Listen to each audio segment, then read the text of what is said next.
जय श्री श्याम सभी को। आज हम अपने नए एक एपिसोड में आपका फिर से स्वागत करते हैं। श्री श्याम इनोवेशंस के यूट्यूब चैनल में आपका स्वागत, हार्दिक अभिनंदन है। मैं शशांक जिंदल आज कुछ नई चीज़ों के साथ, आज एक नई शख्सियत के साथ यहाँ बैठा हूँ। आज हमारे साथ एक ऐसी शख्सियत जुड़ी हुई है जिन्होंने श्याम जगत के अंदर एक बहुत ही कम समय में अपना नाम बनाया, बहुत ही अपनी एक पहचान बनाई और अपना एक वजूद खड़ा किया है। आइए हम उनसे मिलते हैं, प्रशांत सूर्यवंशी जी से। और प्रशांत सूर्यवंशी जी, आपका हमारे यूट्यूब चैनल में आपका हार्दिक स्वागत है। आज हमारी ऑडियंस ये जानना चाहेगी कि आपने किस तरीके से नाम कमाया है, किस तरीके से आपने अपने श्याम जगत के अंदर अपना इतना भजनों के माध्यम से, मैंने आज तक देखा नहीं है कि एक यूथ भजनों के माध्यम से, भाई आपके जैसा यूथ एक हिप हॉप और एल्बम सॉन्ग्स निकालता है, आज आपने इन भजनों के माध्यम से अपना इतना नाम कमाया। तो हम आज वही जानना चाहेंगे कि आपने अपने कैरियर की शुरुआत कहाँ से करी हुई है। बिल्कुल सही, मैं बिल्कुल बताना चाहूँगा। सबसे पहले जितने लोग हमारे साथ जुड़े हुए हैं, जो हमें देख रहे हैं, उन सभी को मेरी तरफ से प्यार भरा जय श्री श्याम, जय बाबा की, जय श्री बालाजी महाराज। करियर का और श्याम जगत में कैसे ये सब कुछ हुआ, कैसे संभव हुआ, इसके बारे में बहुत लंबी चौड़ी कथा तो नहीं है, लेकिन हाँ, बहुत से लोग कहते हैं कि मैं और भजन गाता हूँ। बहुत से लोग इस चीज़ को मैच नहीं कर पाते, लेकिन हाँ, ये सच्चाई है। मैं भजन गाता हूँ और एक ऐसी इंडस्ट्री से निकल कर के आया हूँ जहाँ से भजन के अंदर कन्वर्ट होना बड़ा मुश्किल होता है, लेकिन फिर भी जो हुआ ये सब मेरे श्याम की कृपा है, बाबा की कृपा है। थोड़ा सा बताना चाहूँगा अपने बारे में कि मैंने सुना है कि आप एक रिटेल सेक्टर में भी थे और बीपीओ में भी थे, तो मैं उसी चीज़ पे आने वाला था। तो मैं उसी चीज़ को जानना चाहूँगा कि आप रिटेल सेक्टर, बीपीओ सेक्टर में थे, तो फिर एकदम से आपने श्याम जगत ही क्यों चुना? शुरुआत से ही संगीत का शौक़ था, भजनों को और देशभक्ति गीतों को गाया करता था। आरएसएस राष्ट्रीय स्वयं सेवक संघ के माध्यम से निकला हुआ हूँ। शुरुआत से ही भक्ति में गीत, देशभक्ति के गीत मैं बचपन से ही गाया करता था, बहुत ज़्यादा शौकीन था और ये चीज़ साथ के साथ चलती जा रही थी। उसके साथ में मैंने जब अपना करियर स्टार्ट किया, मैंने जॉब शुरू करी, मैंने रिटेल सेक्टर में काम किया, बहुत सारी कंपनीज़ के साथ में मैं जुड़ा और मैं आगे बढ़ता गया। उसके बाद मैंने बीपीओज़ ज्वाइन किए, मैंने वहाँ भी 5-6 साल वहाँ पर लगाया, 10-1 साल रिटेल में लगाया। उसके बाद मुझे नहीं पता क्या ऐसा था, शायद ये इसे ही प्रारब्ध कहते हैं, प्रभु ने अपनी सेवा लिखी थी मेरे माध्यम से। उसका मुझे मौका मिला। वो जो संगीत का एक शौक़ था, वो कहीं ना कहीं बाबा श्याम के भजनों में जाकर के मुझे पूरा होता हुआ दिखाई दिया और वहीं से मैंने अपने भजन की शुरुआत करी और गाते मुझे पता भी नहीं चला कि आज बाबा ने इतना अच्छा नाम, इतना अच्छा रुतबा, इतनी अच्छी पहचान और आप सभी प्रेमियों का प्यार मुझे आज गिफ्ट में, तोहफे में प्रभु ने मुझे बख्शा है। तो प्रशांत जी, जैसे कि आप एक यूथ हैं, तो सभी के कोई ना कोई गुरु ज़रूर होते हैं, सभी के कोई ना कोई प्रेरणादायक ज़रूर होते हैं। तो आप अपनी इस भजन की कला का, किसे आप गायकी की कला का आप किसे प्रेरणा स्रोत बनाना चाहेंगे, थोड़ा सा वो बताएं। देखिए, मैं परिवार से किसी संगीत परिवार से ताल्लुक़ नहीं रखता। मैं बाय कास्ट क्षत्रिय हूँ, राजपूत ठाकुर हैं हम लोग और लेकिन मेरे परिवार के अंदर एक मेरे मामा जी हैं जो कि कहीं ना कहीं थोड़ा सा प्रोफेशनली इस काम में हैं, जो जागरण किया करते थे। तो उन्होंने थोड़ा सा मुझे सबसे पहले थोड़ा सा मार्गदर्शन दिया, इस फील्ड में थोड़ा सा एंटर करवाया। लेकिन क्योंकि मेरी शुरू से सोच रही है कि या तो किसी काम को करो मत, और करो तो बहुत अच्छे से करो। तो मैं जब इस फील्ड में आना शुरू किया, मैं धीरे धीरे जुड़ता गया, तो मुझे लगा कि यार करना है तो बहुत अच्छे से करना है। तो मुझे कहीं ना कहीं सर्चिंग शुरू कर दी थी मैंने कि मैं किससे सीखूं, मैं किससे ज्ञान लूं। तो मैंने गांधर्व ज्वाइन किया, मैंने बेसिक्स वहाँ से लिए, 1-2 इंस्टीट्यूशंस ज्वाइन किए, वहाँ से बेसिक्स लिए। फिर अचानक से एक शख्स मेरी लाइफ में आया जिनका नाम है भाई विजय राजपूत, जिनको मैंने अपना गुरु माना और वास्तव में वो मेरे भगवान हैं। उनके लिए मेरे पास शब्द नहीं है, बस मैं इतना ही कहना चाहूँगा। वो मेरे भगवान है और उनको देख करके, उनको सुन करके मैंने सब कुछ सीखा और मैंने अपने जीवन में उतारा। और बहुत शानदार गाते हैं, उनके बारे में मैं बस इतना ही कहना चाहूँगा। आप लोग ढूंढ भी सकते हैं, सर्च भी कर सकते हैं, भाई विजय राजपूत। उनके माध्यम से मैंने सीखा और आज जैसा भी आपके सामने है। जैसा कि आपने बताया कि आप उन्हें सर्च कर सकते हैं, तो हमने उनका, आपका कोई एक मनमोहक गीत जरूर होगा, एक भजन जरूर होगा, थोड़ा सा आप हमारे दर्शकों को सुनाएंगे तो बहुत अच्छा लगेगा। एल्बम्स तो बहुत नहीं है मैं आपको बताऊं, लेकिन हाँ बहुत सारी मनगढ़ंत वो गाया करते थे, बहुत सारे भजन वो गाया करते थे, जिसमें कि एक भजन मेरे को बहुत पसंद है जो कि वो गाते थे। हम हैं भक्त बाबा के, क्यों डरे ज़माने से, हम हैं भक्त बाबा के, क्यों डरे ज़माने से, हम हैं भक्त बाबा के, क्यों डरे ज़माने से, वास्ता हमारा है खाटू के घराने से। तो ये भजन बहुत सुंदर वो गाया करते थे और मैं उनसे सुनकर सीखा, गाया और अब सब आपके सामने। बहुत ही अच्छा लगा, आपकी ये मधुर वाणी से बहुत ही अच्छा भजन निकला है। शुक्रिया शुक्रिया, बहुत बहुत आभार। और मैं ये चाहूँगा कि हमारे दर्शकों को थोड़ा सा ये बताएं कि सभी के जीवन में देखिए उतार चढ़ाव आते हैं, बहुत ज़्यादा उतार चढ़ाव आते हैं। और जब हम किसी भी इंडस्ट्रीज़ में जाते हैं या किसी भी भजन गायिका में, जैसे आप निकले हैं, तो वहाँ पे बहुत ही ज़्यादा अप एंड डाउन्स आते हैं। तो कुछ साथ भी होते हैं हमारे, कुछ अलग भी हट जाते हैं। तो कुछ उनका हमारे चैनल के माध्यम से आप अगर जिक्र करें। शशांक जी, जीवन में उतार चढ़ाव अगर नहीं आएगा इंसान के, तो जीवन की असली वैल्यू पता ही नहीं चलेगी। कहते हैं कि जब तक आपको बुरी चीज़ के बारे में नहीं पता, तब तक आपको अच्छी चीज़ के बारे में पता नहीं चल पाएगा। सो मैं इतना ही कहूँगा, जो भी व्यक्ति अपने स्ट्रगल पीरियड में लगा हुआ है, उसको अप एंड डाउन ज़रूर देखने चाहिए। मैंने भी देखे, बहुत से लोग मेरे साथ खड़े हुए, बहुत से लोग मेरे अगेंस्ट खड़े हुए, लेकिन मैं आपको बताऊं, मेरे को इससे फ़र्क नहीं पड़ता मेरे अगेंस्ट कितने हैं, मुझे इससे फ़र्क पड़ता है कि मेरे साथ कितने हैं।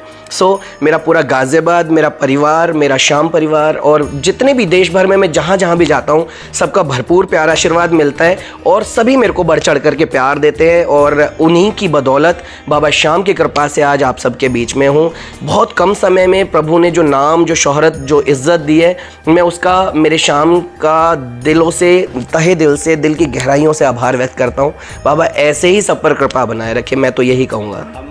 ये अच्छा लग रहा है कि आपके साथ हमें भी एक मार्गदर्शन मिल रहा है आपसे, कि एक यूथ होने के नाते, आप भी यूथ हैं और हम भी यूथ हैं, तो एक यूथ जो होता है वो यूथ को ही बढ़ावा देता है। हमने ऐसा सुना है अपने बड़े जनों से, और ऐसा लग रहा है कि आप भी एक यूथ को ही बढ़ावा दे रहे हैं, कि आपने हमें एक नया मार्गदर्शन दिया। तो आप कुछ ऐसा बताएं कि जो हमारी यूथ को मार्गदर्शन करे, कि कुछ आपके जीवन में जो अप एंड डाउन्स आए ना, कि ये तो हर किसी के जीवन में आते ही आते हैं, तो थोड़ा सा अगर उनका जिक्र हो सके तो बताइए जरूर। देखिए, यूथ की अगर बात करें तो मैं एक छोटी सी बात आ रही है मेरे जहन में, तो मैं कहना चाहूँगा। जैसे कि मैं शुरुआत में माता के जागरण में, जैसे मैंने बताया, मेरे मामा जी ने मेरे को थोड़ा सा पुश किया कि आपको गाना चाहिए, जब आपको हॉबी है, आप गा सकते हो, आप गाते हो, तो आपको फील्ड में आना चाहिए। तो मैं उनके साथ थोड़ा थोड़ा जागरण करने लगा, और जब मैं गाने लगा फील्ड में, तो थोड़ा मेरे को साईं भजन भी, मेरे को मौका मिला, साईं भजन भी मैंने गाए, भोले बाबा के भी भजन गाए मैंने। और गाते गाते गाते गाते एक समय ऐसा आया कि मेरे को खाटू जाने का मौका मिला, बाबा श्याम के दर्शन करने का मौका मिला।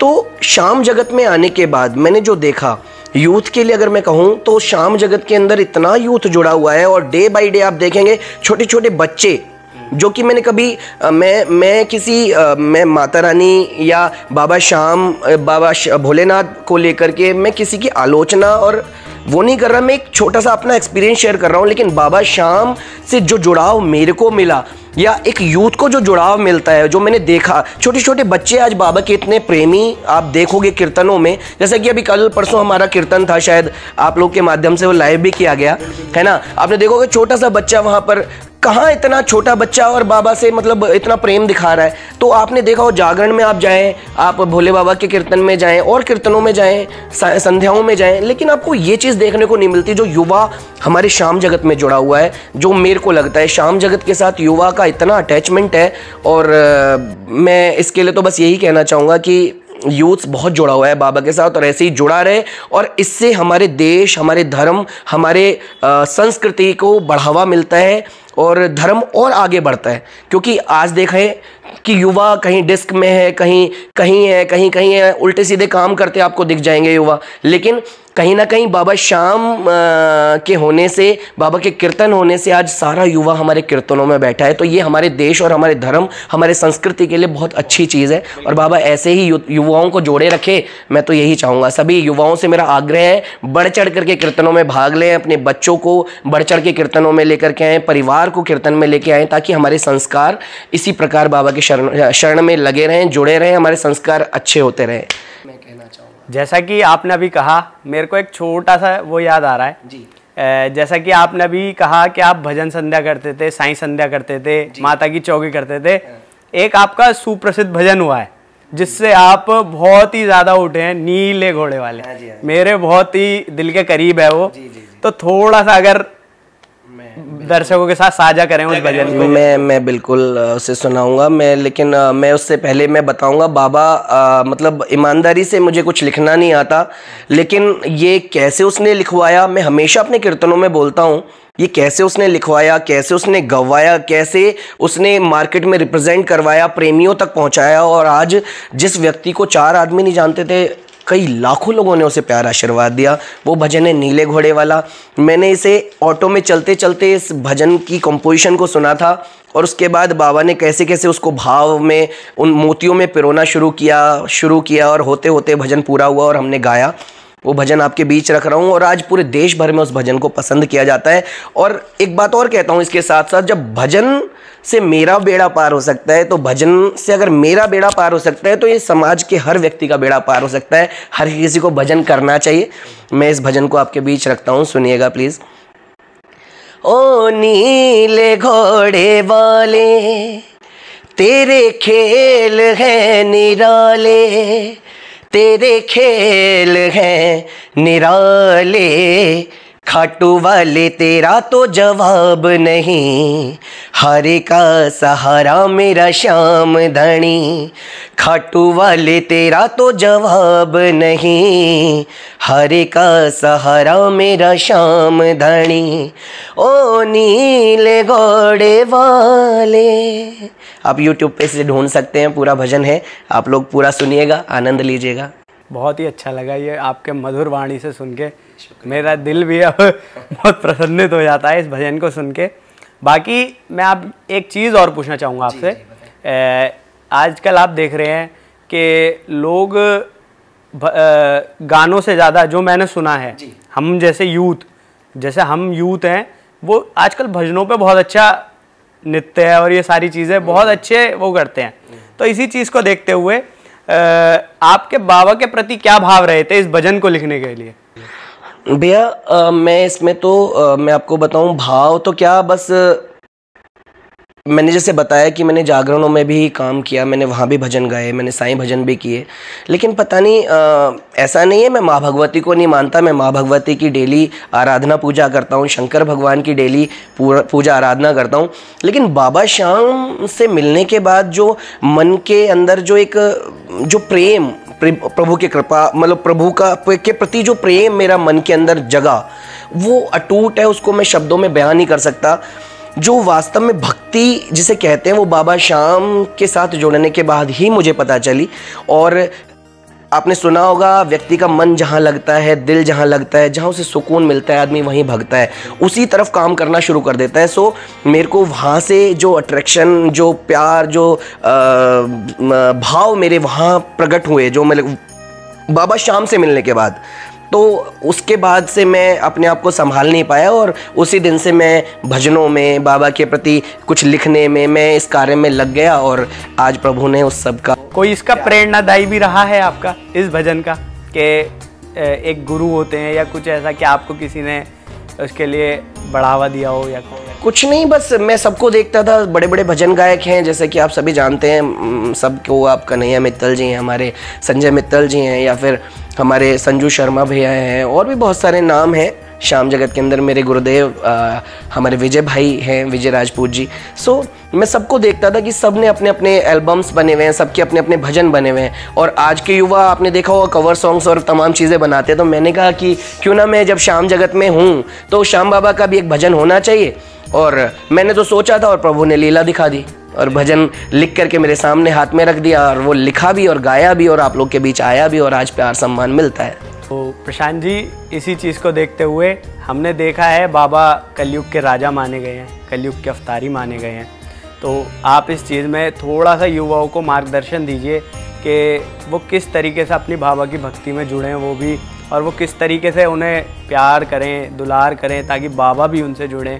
तो थोड़ा सा इसके बारे में मैं इसके लिए शशांक जी यही कहना चाहूँगा कि मैं कोई गुरु नहीं हूँ, मैं कोई ज्ञानी नहीं हूँ, लेकिन हाँ एक लाइन भजनों के माध्यम से, अभी गुरु पूर्णिमा का पर्व पीछे गया है तो मैंने एक स्टेटमेंट लिखा था फेसबुक के पोस्ट पर।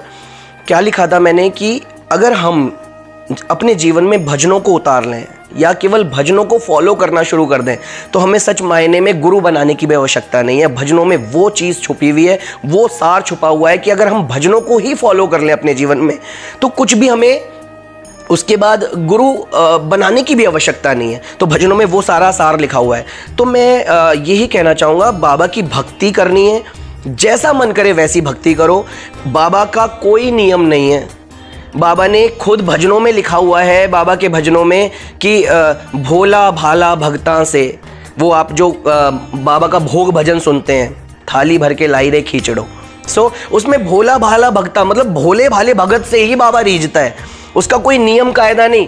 एक जाटनी आती है, वो उठा करके लड्डू चूरमा उठा करके बाबा के मारती है, ले बाबा है, तो बाबा उससे रीझ जाता है। लेकिन एक व्यक्ति है, वो केवल आडंबर लगा रहा है, 56 भोग चढ़ा रहा है, मन के अंदर इच्छा है नहीं, भाव है नहीं, चढ़ाए जा रहा है, तो उससे कोई फर्क नहीं पड़ता। बाबा आपके भाव का भूखा है, आपके 2 आंसुओं से रीझ जाता है। बाबा आपके दिखावे का भूखा नहीं है। जैसा मन करे वैसा रिझाओ, यही सबसे सच्ची और सबसे अच्छी भक्ति है मेरे हिसाब से। अगर कहीं इस चीज़ में अचूक कर रहा हूँ, कहीं गलत बोल रहा हूँ, तो उसके लिए मैं क्षमा प्रार्थी हूँ। लेकिन हाँ, मेरा मन का भाव है, ये सच्चा भाव है। जैसा मन करे आप वैसे रिझाएं बाबा को, जैसा मन करे वो प्रसाद चढ़ाएं, जैसे आपकी इच्छा हो वो भोग लगाएं, वो वस्त्र चढ़ाएं। बाबा का कोई नियम नहीं है मेरे हिसाब से, भक्ति का कोई नियम नहीं है। बाबा अपने भोले भाले भक्तों से ही रीझता है। ऐसे ही अनाड़ी बन के सेवा करते रहें।